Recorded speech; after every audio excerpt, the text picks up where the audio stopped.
So it's not just the Bob Marley thing I'm doing. After the Bob Marley concert, I will do a concert with Capleton and Coco T and Luciano on another part of town. And so I'm just riding the wave, you know. I really enjoy it. It's fun. Almost it's like a dream and modern day Jimmy Buffett that I don't hate. Well, thank you. I appreciate that, you know. You're listening to Nothing Important.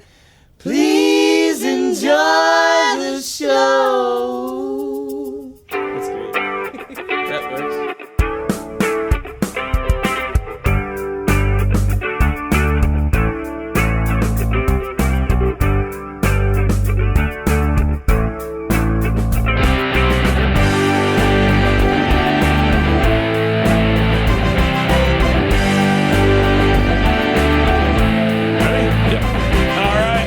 Ladies and gentlemen, this is the Nothing Important Podcast. Insert witty tagline here. My name is Brian. With me, as always, is Dave. Dave, how's it going? Take my wife, please.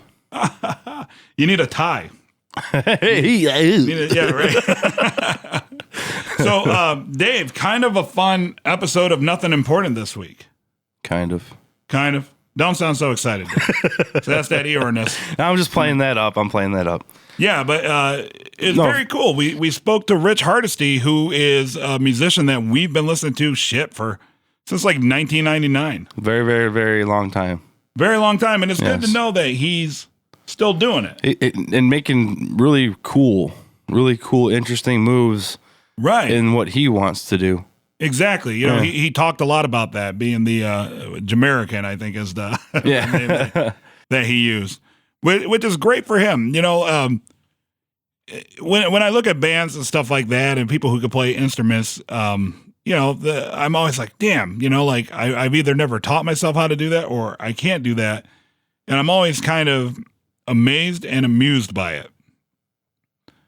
And what I like about Rich is, you know, that song that we first heard, Never Want to Fucking See You Again, right? Like it's obviously a very like rudimentary recording of that song. Yeah, but it's like an open mic night or something. Yeah, right. It's like he just had his buddies record it for whatever recording device they had at the time, because there was no like Zoom or iPad or any of that shit. Right. There was like the voice memo recorders with the tiny micro cassettes. Right. But I mean, it's still a great song, and it's right up my alley. It's not like I hate my daddy music. You know, it's kind of fuck you music. Yeah. But like friendly fuck you music, though. You know, it's not like heavy with a humorous twist, if you will. So I was very happy that we got to chat with him and that he agreed to come on our show. And it's nice to see these people that we listen to and have some sort of connection with, you know, in regards to what we've done with music and such. Because I mean, really, now I think about it, like, you know, people like him probably influenced us a lot during our music days. Absolutely.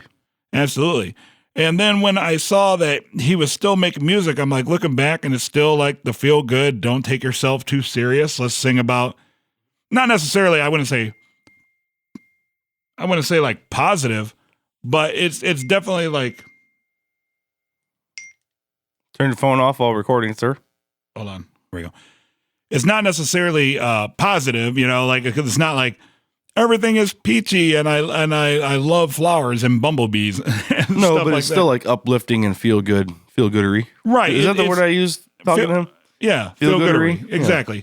But you know, it's like, hey, the fun is there. A lot of fun there, right? Fun.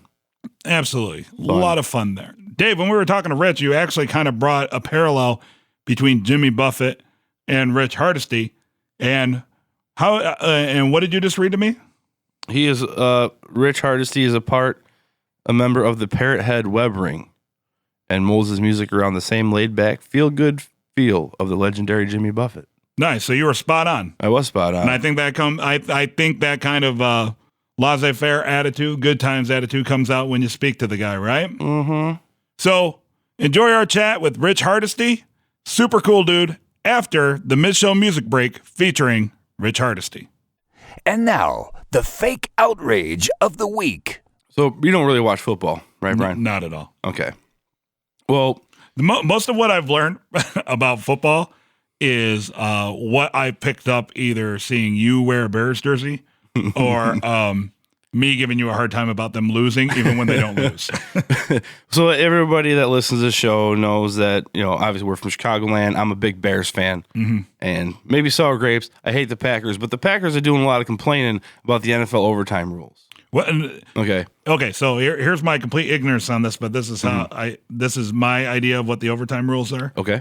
Isn't the NFL overtime rules? It's they flip a coin like the beginning of the game. Yes. And then, a team picks to receive or catch, but it's first point wins, right? No. They get to answer? Yes. Oh. They have changed. See, this is what I love about the NFL. 3 years ago, whenever Brett Favre was on the Vikings, he lost a playoff game in overtime. Yeah. Because the other team got the ball first and scored. Then it was sudden death. First team to score wins. Right. He never got to touch the ball.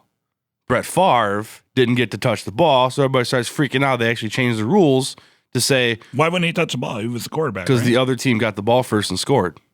So his team was never on offense. Gotcha, okay. He didn't have a chance. So then they tweaked the rules, and they said for the next playoffs, it was if you get the ball first and score a field goal, the other team can get the ball and try and score a field goal or a touchdown. Mm-hmm. If they score a field goal and it's tied, then it's sudden death after that. Next score wins. Right. If the team that gets the ball first scores a touchdown, game's over. There is no answer. Okay, so you kick off to me, I run it back, game's over? Yep. But that's what I was talking about. But if they kick a field goal, then the other team gets to answer, but they don't get to answer if it's a touchdown? Right. Fucking retarded. Right.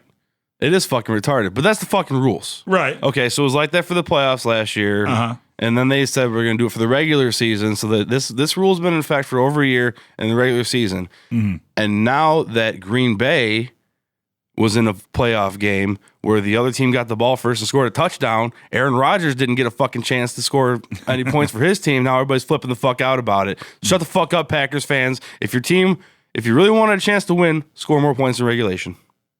Exactly. Quit bitching about the rules. Score more points in regulation. Don't go to fucking overtime. Pussies. This was the fake outrage of the week. Today's mid-show music break is Rich Hardesty with the song Barefoot Walkin', Ease Up.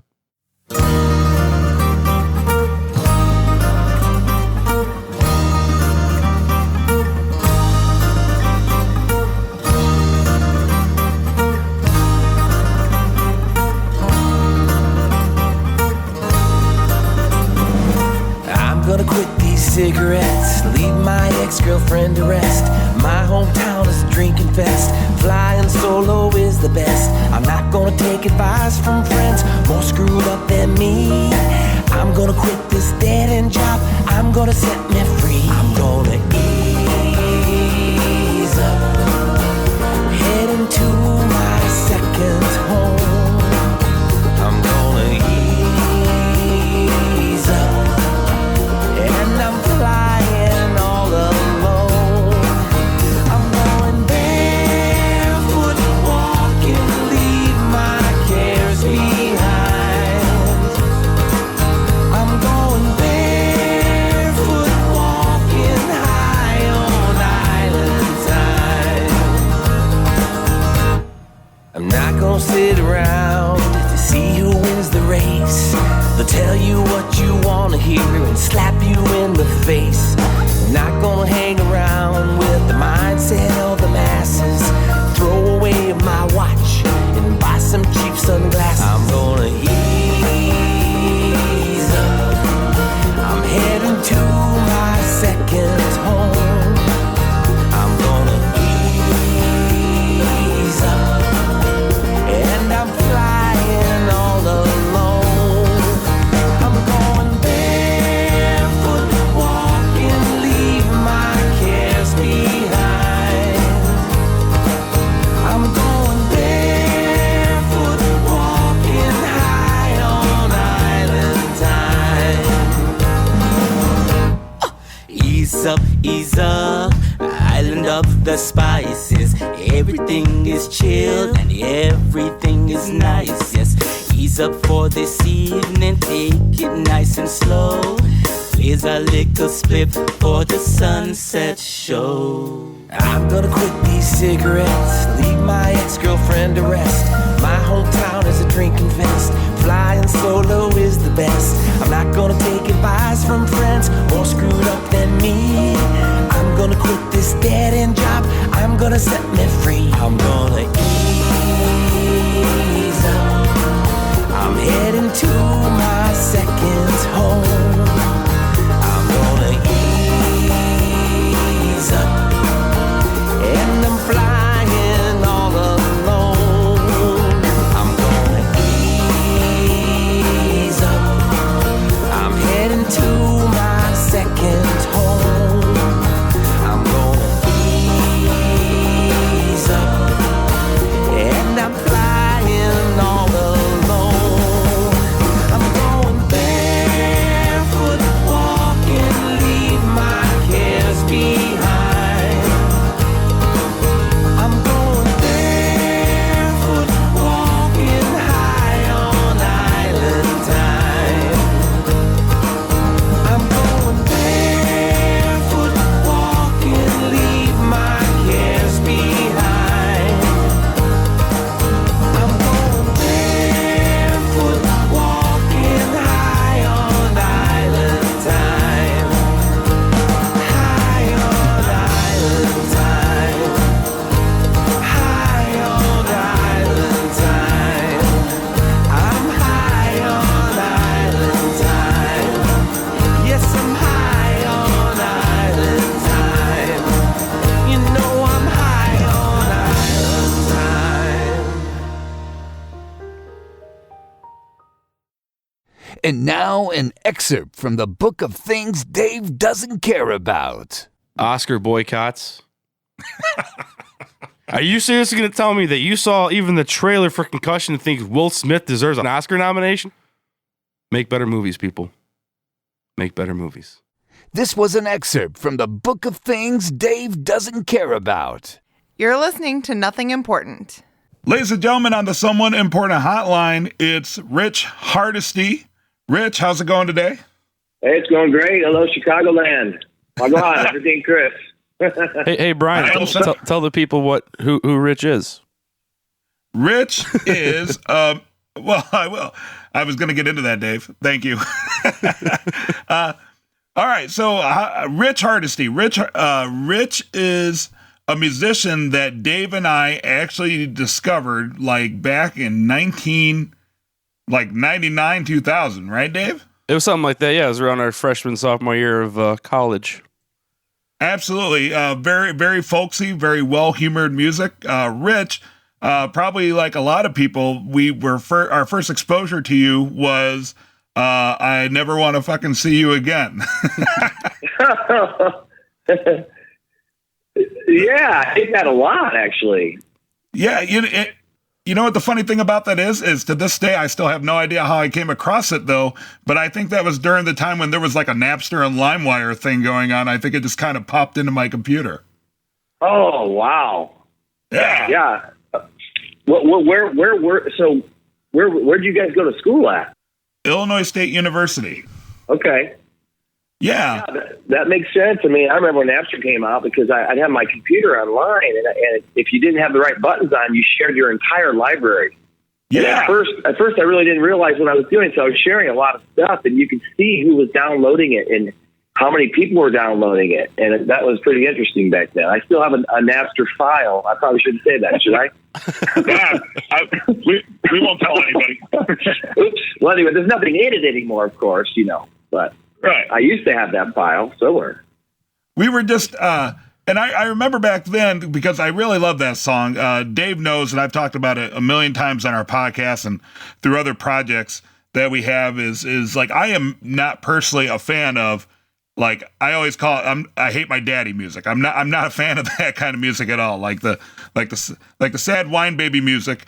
And then, somehow I come across your song, Never Fucking Want to See You Again, which I still listen to this day. It's a great song. And I was thinking about it. Once upon a time, Dave and I had a band, and using that philosophy, I actually think in a weird way you kind of influenced us a little bit, just with like kind of the good humored, like lighthearted, folksy type music. That would make sense because, that one came like on a napkin really fast. I was living in the dorms, and I hate to disappoint everybody, but it's not even about anybody. Since then, of course, I've seen that. But at the time, I had a girlfriend back in high school, and I was in college, and I wrote that song, and I did it to impress everybody on the floor. And it was influenced by a Bob Dylan song, actually, Positively 4th Street. Mm-hmm. And it just came, and that's it. So it was folky because I was listening to a lot of Dylan then, and Jim Croce and Gordon Lightfoot and Matt Davis and stuff like that. So go ahead, Dave. I'm sorry. No, I was going to say that's awesome. I guess we're just excited to have you on because literally there were so many like parties and road trips and just times of me and Dave playing, hanging out and playing Nintendo 64 where that song would come on and we'd sing along. And just recently, I was like, man, I wonder whatever happened to that guy. And I see that you've had such a long career, which makes me happy that you're still at it doing your thing. Thank you. Thoughts become things. We get what we think about most of the time. And so I always wanted to keep pumping out albums. And now I feel like I'm just getting started. Like I feel I'm at the most authentic, organic place I could be, like from a songwriting point. I'm on the piano all the time now, and I'm writing because I don't care. Like I did it for a living to make money for 20 years, sponsored by Jägermeister, and playing what I thought the crowd was going to like to entertain them. And now I'm at a point where I don't care. I'm not doing it for anybody. I'm just living in the moment. And so I was able to pump out a bunch of albums in the last couple of years. I'm getting ready to put them all out. Well, and you have a new album coming out, the Sunset Show, that you're going to be releasing in Jamaica? Yeah, I'll be releasing that at the Bob Marley Birthday Bash at the Bob Marley Museum. That's amazing, huh? How did you set that all up, if you don't mind me asking? That just seems like an incredibly great experience. Well, again, thoughts become things. As crazy as this is, it doesn't surprise me because, see, Jamaica's always been on my mind. The Marleys have always been on my mind. The biggest artists on the island have always been on my mind because I went there in the early 90s and I found it as a place to go and write music, on the cliffs at the sunset. But I fell in love with the people. I felt the first time I landed in Jamaica, I felt like I was home. Like there was something nostalgic and like, man, I feel like a kid here. And, so a year ago, I was there for that. I don't even know how many times, maybe 45 times. I was there for New Year's, and this guy pulled me over. I had a Jeep, and my guitars were hanging out the side, and the amps were hanging out. And he's like, hey, Bon, he goes, I see you before, man. He goes, I know Capleton. I know the Marleys. I know Sly Dunbar. And I'm like, oh, okay. I thought he wanted my phone number to call me. And he did, but it was true. And so he called me. He's like, hey, I give your music to some people in Kingston. One of them he let Capleton listen to. And honestly, I'm on the phone with Capleton, and Capleton's like, if the Almighty John wants you to come here and record, then you'll be here. And I dropped everything, and I went to Kingston, and that was just to record a single. And now, honestly, it's an album now with 15 songs on it. And, Julian Marley plays on it, and some of the best reggae artists on the island. And it's gotten crazy. And so it's just a blessing, That is such a great rock and roll story. That's pretty damn impressive. So you'll be playing at the Bob Marley Museum. So do you have a built-in crowd down there, or you're in the middle of establishing a following, or it's just a home base to play? Well, I used to play there all the time for spring breaks. But, that was a completely different animal. But we had a nice following down there. They call me the Jamerican. When I show up, I know all the people in the grill. But now, I'm getting some airplay with Back to Jamaica, one of the songs on these trips to Kingston. And, they're interviewing me on the radio. They're putting me in the press. I just now listened to an interview by Capleton and his manager. And they mentioned me just now live on Irie FM saying, he's coming over from the States and he loves Jamaica. And So it's not just the Bob Marley thing I'm doing. After the Bob Marley concert, I will do a concert with Capleton and Cocoa Tea and Luciano on another part of town. And so I'm just riding the wave, I really enjoy it. It's fun. Almost it's like a dream and modern day Jimmy Buffett that I don't hate. Well, thank you. I appreciate that. The island, it gave me the inspiration to write. Most people, like you guys just said, you knew me for that song. But, if you really dig deep, there's a whole bunch of songs. And most of them I wrote in Jamaica over the last 20 years because the island was my muse. And, I go through a breakup. I'd hop a plane. I'd go to Negril. I get in an argument with my mom and dad. I'd hop a plane, go to Negril. I always used to, and I'd write music there. And so it's like a full circle thing. It's like, after all the money I spent on the island, I used to do benefit concerts. I love the people. I love the kids. But after, everyone's not nuts. Like, he's nuts. He goes to Jamaica. He's a Jamerican. But the truth is, like, after all those trips, it's like now, I'm hanging out. I just got off a cruise ship with the Marleys in Capleton. And we were out in the Caribbean floating around. And, I'm sitting on a ship with a bunch of reggae people that again, I believe you end up with the things that you think about. You attract that if you put that frequency out there. So, I chased the Marleys down one time in Indiana, and I ended up hanging out with them in a hotel all night long. And that was like 20 years ago down at ISU. I didn't know at the time, that all this was going to happen, but it doesn't surprise me, but it is kind of crazy. It's just, I have to pinch myself, but then I'm also thinking, this is how I live. Thoughts become things. That's awesome. That's awesome. What do you think it is about Jamaica specifically that has such a pull on you?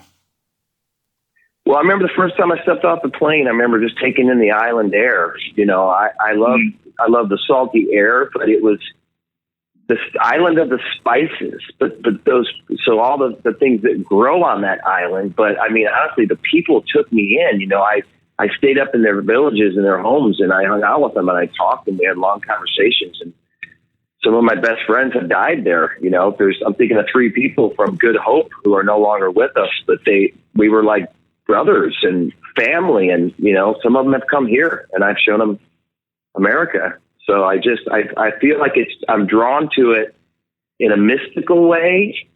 And some of the songs Bob Marley sings about, it's just, I can't really explain it, but it feels right. And I know it's real and it's supposed to happen. Well, just like you said, it's home, right? Yeah, definitely. And, so when the songs, that's another thing. I try to go to places that give me inspiration. If I want to write music and something pulls me, then I spend more time around that. My dogs do that. There's places in the States that do that, definitely. I lived out in California for a while. Florida does that. Indiana does that. So I gravitate to the places that keep me in the present moment. And, there's fear and there's love. And, I try to stay away from the fear. And so I go to the places where I feel the love. That's a great way to put it. You're currently working on a documentary about your career, correct? Yes. That's been going on. I've been videotaping stuff ever since, the first gig. So I've got the VHS tapes, the DAT tapes. Yeah. And recently I have, the good stuff, the good cameras with the good high definition stuff, but someday it'll all glue together and there's a lot of stories to be told. It's just fun. I was always adamant about keeping the videos going. That's awesome. Yeah. We never, Thanks. In all of our projects, like documenting things has always been never really come to mind. We always just kind of do it. And then we have terrible memories. So the stories change over the years. We remind each other and tell the same jokes 30 times and we forget we already told the jokes. Right on. And then we make a crappy podcast, and it's about as close as we get to documenting anything. Right. Well, hey, I mean, most people don't laugh. Laugh is a good vibration. It keeps you positive. And so the fact you guys laugh and make the world better, what are people doing? Complaining. I try to steer away from that. I try not to complain, but when you guys are laughing, then you're actually doing something good in the world. You're putting the good vibes out there.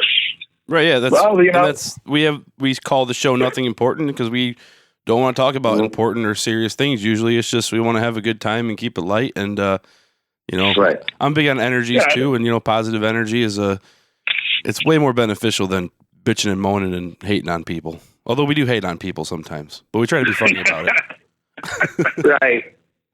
Well, people need to realize that they're going to get more of what they put in their mind. So it's like a boomerang. So, I tell my friends, hey, life is a choice. Your thoughts are choices too. What you think about is a choice. So if you're going to think about bad things, you might stub your toe and you might, get hit from behind in the car. But if you're thinking about the positive things, you're just going to attract more of that. It's not like what's the word I'm looking for? A quack. Like, I'm not trying to be a quack, like a new age quack.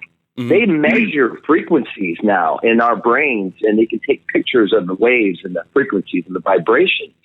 So it's people that say, "Oh, it's not true. That's a bunch." Well, guess what? Then you're going to stub your toe.